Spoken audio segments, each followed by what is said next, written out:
Iyon, pakinggan natin yung ngayon. Nagsalita na si Coco Pimentel. Nagpa-interview siya dito sa One News kahapon. So, ngayon ko lang siya magagawa ng reaction. Katuwa lang, no? Kasi pinipilit niya na na-control na daw. Na-control na daw yung hearing no nakaraan. At natutuwa siya na meron daw mga bagay na o outcome na naging positibo in favor sa mga against no Duterte no doon sa drug war. No, gusto ko lang pakinggan ninyo, hindi ko gaano magre-react dito. I-share ko lang kung ano yung sinabi niya or yung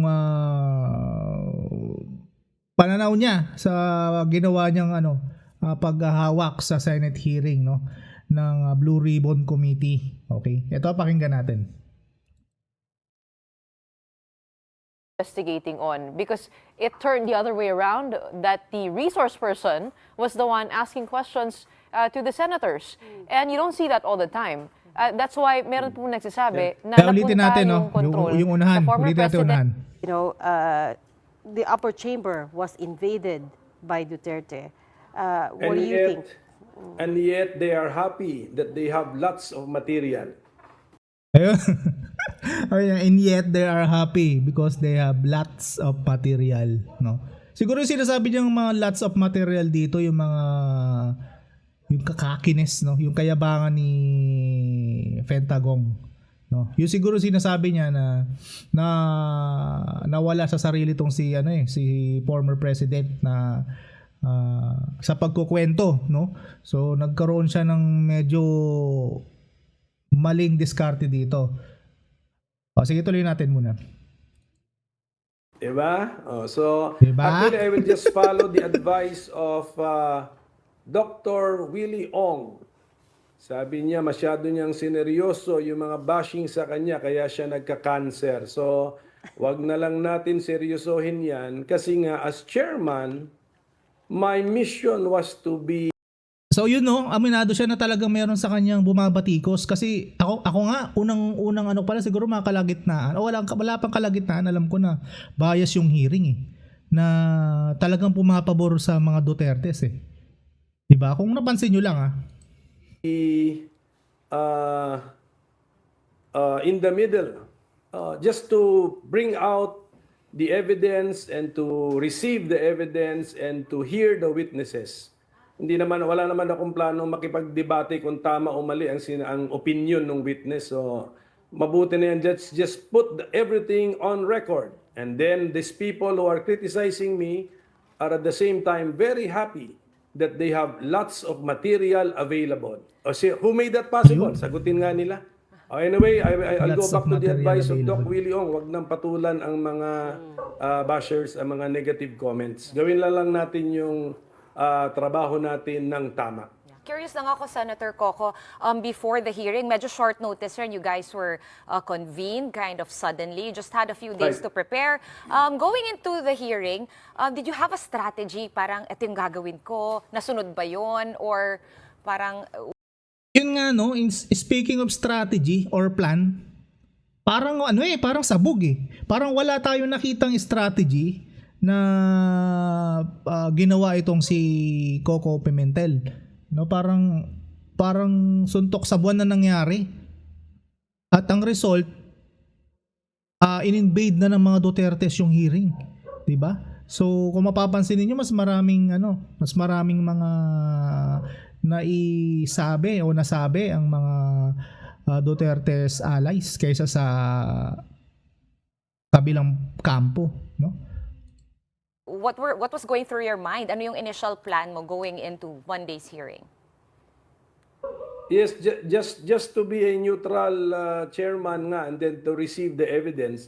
But then ito yung plano ko talaga because sabi ko nga this is a blue ribbon hearing. So dapat this is about the allegation is someone in government made some questionable actions or decisions, ayun tawag nga na malfeasance, misfeasance, and nonfeasance. Kaya ang aking plano sana, uunahin namin pakinggan yung mga victim families. Umangal yung mga kasama ko, kasi daw we have a former Ayun, isa pa yan, no? 'Di ba during the start of the hearing, nung uumpisa na, narinig ko na nakita ko, napanood ko na dapat unang magsasalita yung mga victims. Pero ewan ko, biglang ang bilis niyang pumayag, no? Which is, sabi niya plan. Yun yung plan eh. 'Di ba? Yun yung ginawa niyang plan, una muna ang victims. Dapat yung in-insist niya. No, una pa lang talagang parang takot siya. Alam mo, parang siyang takot na di mo mawari na ano bang meron. Ayaw naman natin sabihin na katulad ng ibang sinasabi ng mga vlogger na binayaran ka. Hindi naman tayo basta-basta kakagat sa ganun. Tingin ko para kang takot, may something, meron kang pinapangalagaan na something sa inyo ng mga Duterte. No? Tama ba? But anyway, tanong lang naman, ito, tuloy natin. President in our midst, pakinggan daw muna yung opening statement. So ang compromise na lang namin, sige, okay, dahil sa former president na ang witness namin right before us, sabi ko, sige, okay, pakinggan yung opening statement niya, but ang compromise namin, after him, we will hear the victim families. Yun naman ang nangyari. Yun naman ang natupad. So yun lang yung strategy ko na hindi natupad kasi nga ang gusto ko sana victim families and then former President Duterte. Nagkabaliktad. Former President Duterte and then victim families. Senator, don't you think the other senators could have pressed more on the statements that the former president was making, particularly on, for example, the Davao Death Squad, on payments course through Mooking for one, and to focus on what the committee was investigating on, because it turned the other way around, that the resource person was the one asking questions to the senators. And you don't see that all the time. That's why meron po nagsasabi na napunta yung control sa former president and he was acting like he was still boss in this hearing. Parang, Well, okay. stop muna. Parang parang feeling ko siya parang yung presidente na nagsasalita doon na di ba? Yung parang, asan ba yung mo, paggalang mo naman sa Senado man lang. Kahit na di ba, bilang as a part ni Duterte lang yun basta kasi ang ang masisisi natin, pwedeng sisihin natin dito tong si Pimentel kasi siya yung umahawak. Kahit na hindi talaga siya yung sa Blue Ribbon. Kasi nga naka-break yung karamihan Siya yung na-assign ni Jesus Escudero diyan. Dapat ginalingan mo na, sir. Dapat nagpakitang ka na, 'di ba? At saka yung Senado, first time lang yata nangyari yan. Sige, tuloy na lang natin. Pakinggan na lang muna natin sila. Okay lang yun. I mean, it will be more natural yung kanyang testimony and it's all recorded. And actually, for example, tinanong niya si Bato. Si Bato naman sumagot. So who are we? Who are we to stop Senator Bato from answering? Pero yung tinanong ni President Duterte yung si Colonel Grijaldo, hindi ko naman pinasagot na si Colonel Grijaldo. Sinabi ko, tapos na po yun, sir. Nasagot na po ni Colonel Grijaldo. Ayun nga dapat si Bato diyan, dapat nag-inhibit na yan, di ba? Kaya nga hindi dapat siya pwedeng umattend diyan. Kasi nga siya yung isa sa accused, kumbaga sa isang kaso. Tingnan mo yung ginawa niya, 'di ba? Pinagdinipensa niya. Hindi siya ang dating kay Bato kasi sa napansin ko. Parang hindi siya yung nag-a-act as senator, no? Dapat nga ginawa na lang niya diyan na magko-question doon sa mga resource person. Ang nangyari, parang talagang to defend talaga siya, no? Sa kampo ni Digong, sa kampo nila. 'Di ba? 'Yun yung sinasabi nila na hindi dapat talaga na umattend diyan si Bato. Balik tuloy natin. Grijaldo 'yun. So ganoon naman. So we were still in control of the hearing, except that we really have a unique personality appearing before us. And ang attitude ko naman ganito Okay. This is a person who has served as president.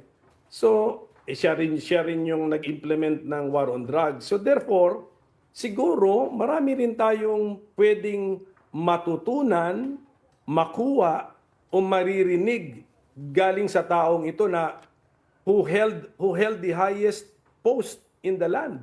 So that was my attitude. So I let him speak, no? So and then we request actually yung it's just the cursing na medyo na medyo hindi natin na control, although Senator Risa pointed this out and I requested him to try to minimize or eliminate it. Talagang hindi kaya. I mean, it's really his way of speaking. So ito siguro para malaman din pala ninyo, because I'm sure marami tayong mga viewers doon na akala nila na kasi nakita nila sa House hearing yung gaano kabilis yung mag-contempt, di ba? The subcommittee has no power to cite anybody in contempt, ha? So and we Hindi yung contempt eh. So alam naman natin na hindi talaga pwedeng mag-contempt ang subcommittee. Yun man lang sana napigilan mo yung mga profanity, kahit na yung profanity na lang, no? Na hindi naman ganun nakabastos ng husto yung Senado. Yun lang, sir.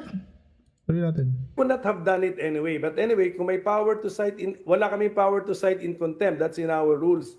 So the power of the subcommittee is actually to, if there is an unruly person right before you, and then you can no longer hold the hearing because of this unruly person, siguro the power of the subcommittee is to exclude, send out that person who is now disrupting the proceedings. Yung mga curse words, and then if we send him away, then wala na tayong testigo, di ba? So tama rin naman si President Duterte, sabi niya, you invited me here. Actually, he was also invited. So pakinggan natin yung taong Yan sa salitang yan na medyo ako na ano eh. So tama daw si anyway, from the other side, totoo naman, no? Kailangan natin mapa-attend diyan. Pero hindi natin dapat na 100% sabihin na tama siya. Kasi nakita naman natin, di ba? Si former president kung paano siya mag-aasta doon. No? So, sa ngayon, from the start na plinay ko tong video, wala pa ako talaga nakita na sinabi nitong si Coco Pimentel yung totoong stand niya na pabor siya sa mga biktima ng EJK.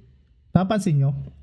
Tuloy natin ha. Tapusin natin hanggang dulo. Titignan natin kung ano yung magandang pandinig sa ating mga tenga. Diba? Based sa tama ha. Hindi naman tayo one-sided lang dito. inimbita natin. Senator, speaking of citing in contempt, we had Senator Bato de la Rosa here on the show last night. I'm just going to play a short soundbite for you to listen to and react. If I could just roll that soundbite of Senator Bato. As I have said, yung Davao Death Squad creation ng media yan doon sa Davao. May namamatay. Pero yung Death Squad na sabi mo, inorganize talaga yan at organized. I don't think so. But the former President Duterte also pointed to you during the hearing. Sabi niya at one point, ikaw, Death Squad ka din. Joke. Sabi niya, joke. Wala talaga sa ano tong si Bato eh, no? Joke.